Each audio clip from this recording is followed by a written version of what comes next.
94.3 Radio 1. A very good morning to you. We are doing fine, positively sublime. As the bells chime, we have someone truly special and sublime online. His Excellency, Mr. Jason K.M. Hall, the first resident High Commissioner and the Ambassador of the Embassy of Jamaica to India as we celebrate Reggae Month, brought to you by Haute Services Private Limited in association with the Embassy of Jamaica.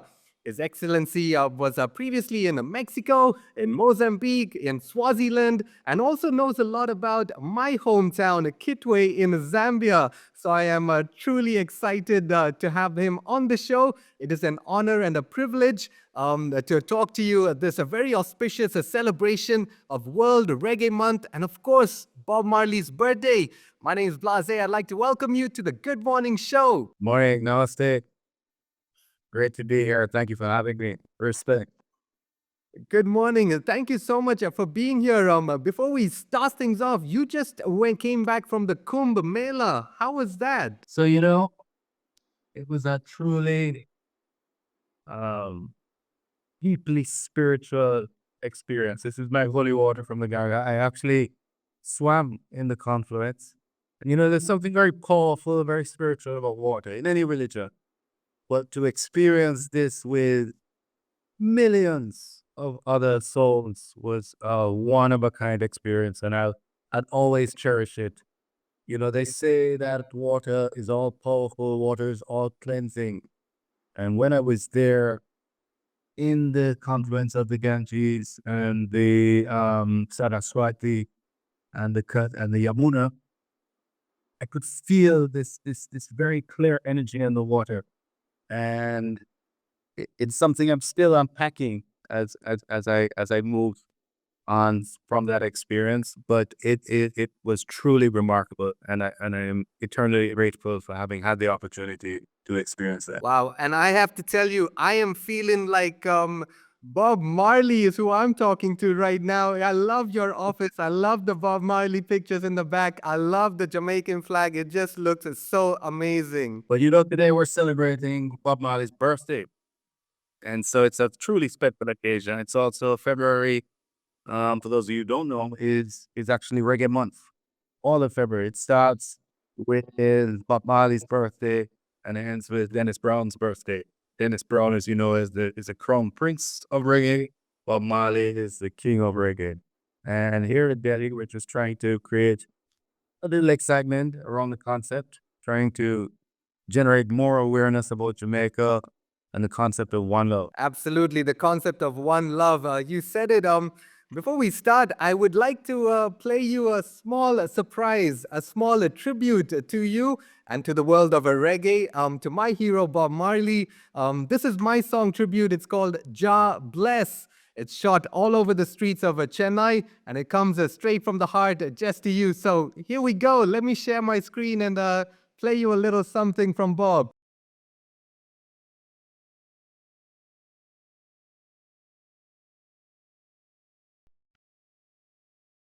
It's a song that me singing out to you, and it's coming from the bottom of my heart. It's true, and me say, yeah, yeah. Let me tell you what I'm feeling when I'm feeling down. I just look up to you, and the world turns around. I say, Jah guide, I say, Jah bless, and I think the strength, and I do my best. So let me tell you what I'm feeling when I'm feeling down. I just look up to you, and the world turns around. Bob Marley. Got me feeling like I'm really somebody. Got me singing out to you, Bob Marley. Yeah, yeah, yeah, yeah, yeah, yeah, yeah, oh, oh, oh.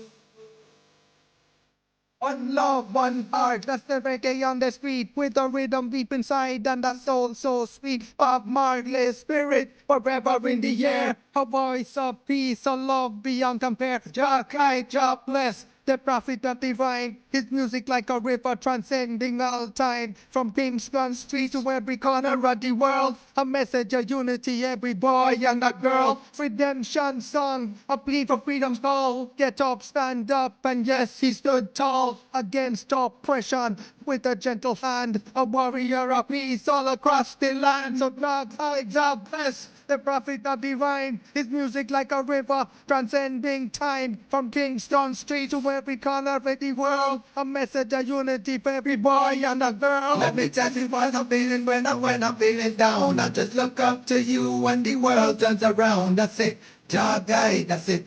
Jah bless, and I feel your strength and I do my best. So let me tell you what I'm feeling when I'm feeling down. I just look up to you and the world turns around. Bob Marley, got me feeling like I'm really somebody. Got me singing out to you, Bob Marley. Yeah, yeah, yeah, yeah, yeah, yeah. Yeah, oh, oh, oh, oh. Yeah, oh, oh, oh.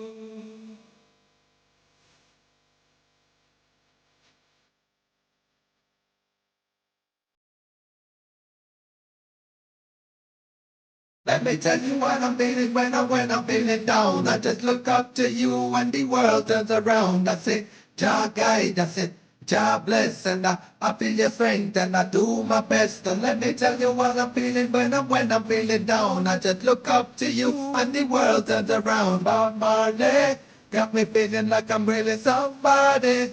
Got me singing out to you, Bob Marley. Yeah, yeah, yeah. Yeah, yeah, yeah, yeah. Oh, oh, oh, oh. Coming out straight from the heart to the one we call Bob. Much love and thank you from Blaaze 94.3. You say? Yeah, yeah, yeah.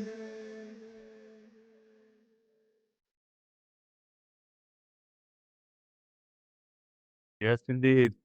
So, big up yourself, Brandon. Thank you. Wanted to send that out to the one and only Bob right here from Blase and from all of us at Radio 1. Tell me about your Bob Marley stories. I'm sure you have many. I would love to hear it. You know, before we go there, watching that video and seeing the images of Chennai, it reminds me of when I went there. You should know that I left a piece of me in Chennai.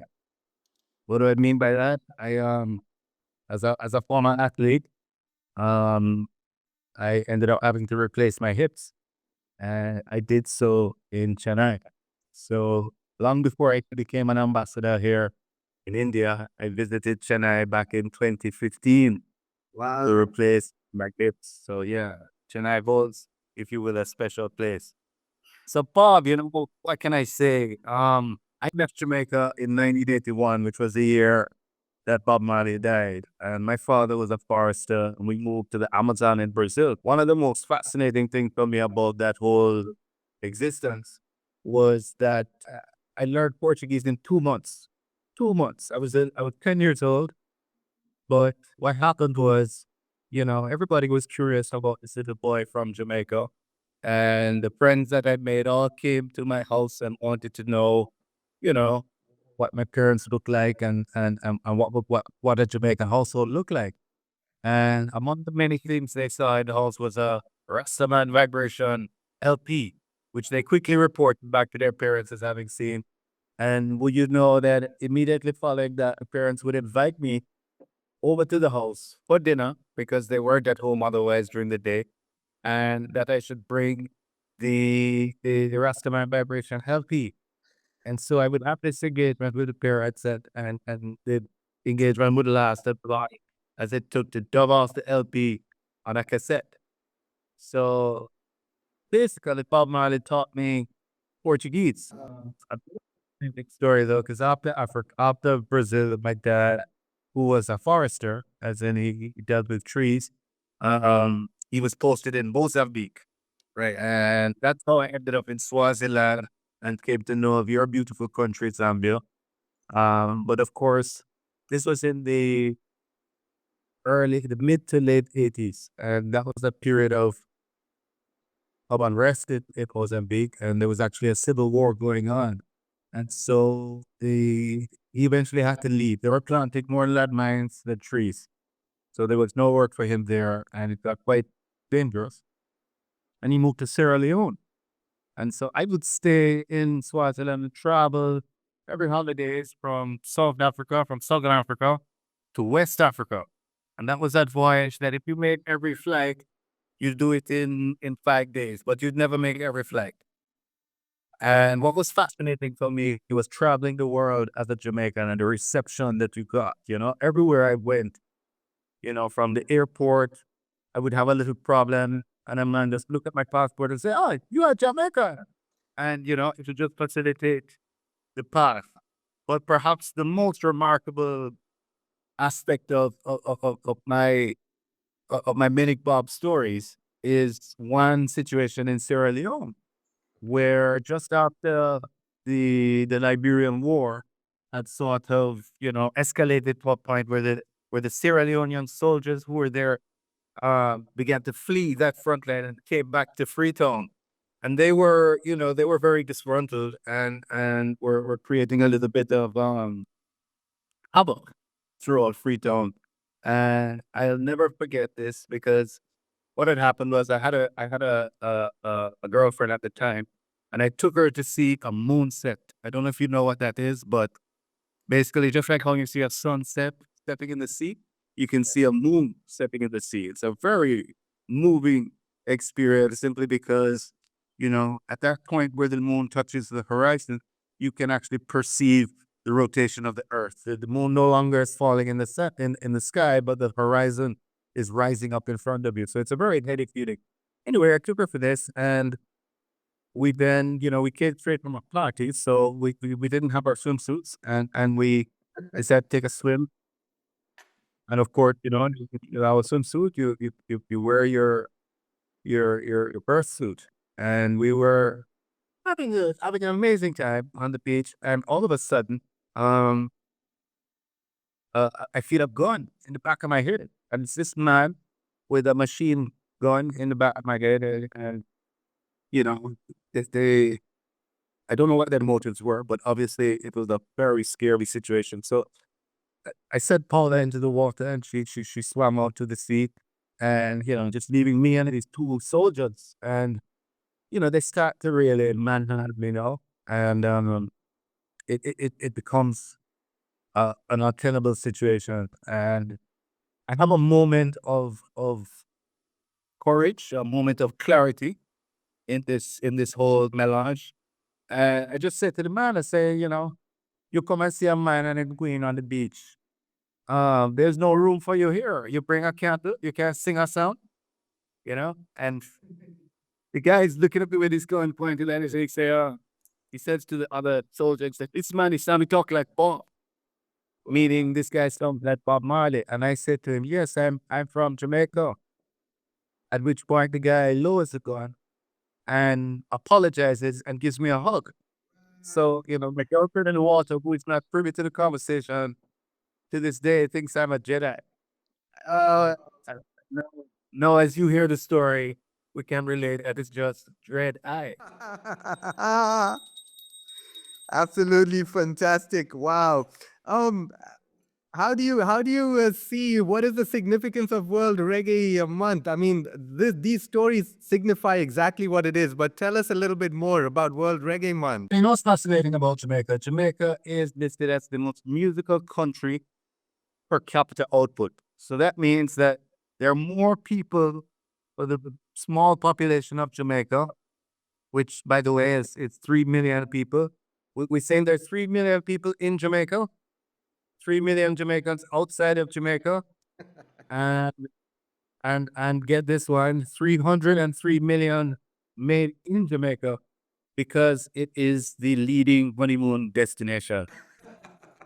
So who said that? Jamaica, right, with its small population, it's the most musical per capita. We have the most number of recording artists, most number of studio engineers, most number of players of instrument per capita than anywhere else in the world. And so it's a little surprising that out of Jamaica, originate over 14 genres of the music. 14, 1 4. Wow. Coming up from Kumina to Mento to Ska, Rocksteady, dance hall, EDM, drum and bass, Yeah. gospel, dog poetry. The list is long. But what you notice, I haven't mentioned reggae because reggae is actually a little more than a genre. It's a social movement. It's a global social movement Yeah. that originates out of the turmoil and tumult of the late 60s, early 70s, when Jamaica, a former British colony, is sort of emerging, having achieved independence in 1962. The forces or the geopolitics of the region were such that we were faced with some very trying times. And struggle, out of this struggle emerges a music that speaks to the struggle, that gives voice to the oppressed, gives voice to those who have no voice. It takes the hardship, the reality of the hardship of the times, and makes music all the bit, create kind of positive message for people to have hope, to think positively about themselves, which was something that was very much lacking as a result of the brutality of slavery.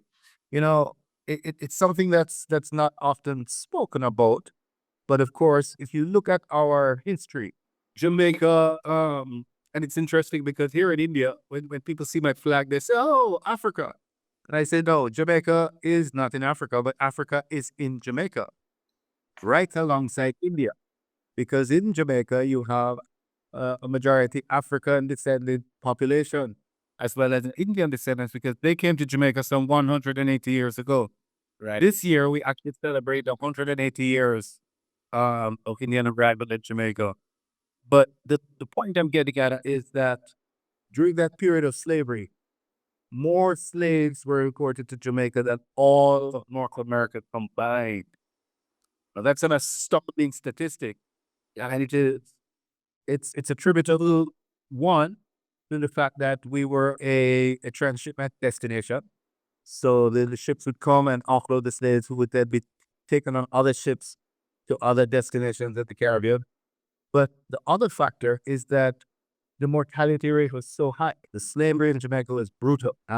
Slavery is brutal all over the world, but particularly so in Jamaica. So what you have is people finally standing up to this and saying enough. And the abolition of slavery movement actually gained a lot of traction in Jamaica itself as people started to rebel against this rather unjust and evil system. So out of that, we have a number of different developments. Among them is this music, this musicality. Music was often cool to uplift, to enlighten. We educated the people through music. As Bob Marley said, we free the people through music. So Bob Marley emerges on the scene. Of course, he originally was not a reggae artist. We were all trying to emulate North American R&B, and we found that we didn't quite catch the instrumentality that the North Americans had. And so you saw a sort of divergence from this R&B first into ska, which was around the time of the 60s in our independence. Right. But this was a more upbeat music. But still in all of that, you had musicians now who were exploring something more conscious. Music always was there to tell a story, and people started to sing about the reality of the hardship, life in the ghetto. And thus you see emerging this genre. It first came about as rocksteady. Rocksteady was, say, from the period of 1969 to 1971. Um, and among those artists are names like Delroy Wilson, Alton Ellis, um, that carry that music. Now, another interesting feature about Jamaica is that it's the only country out of which originates the only religion in the 20th century. And what am I speaking about there? I'm speaking about Rastafarianism. And Rastafari is a very interesting development because it brings to the fore a new consciousness, a new way of life, a liberty that is based on equality, uh, communion with the land, communion with each other, love and respect. And Bob Marley became a disciple of Rastafari, and it was a that period that you see his music changing radically. Now, And I'm sorry to just cut you there, but we're gonna come right back and talk a little bit about Rastafari right now, right after this. Okay, I'm sorry. It says less than a minute. The recording is gonna cut now, but I will just can I just send you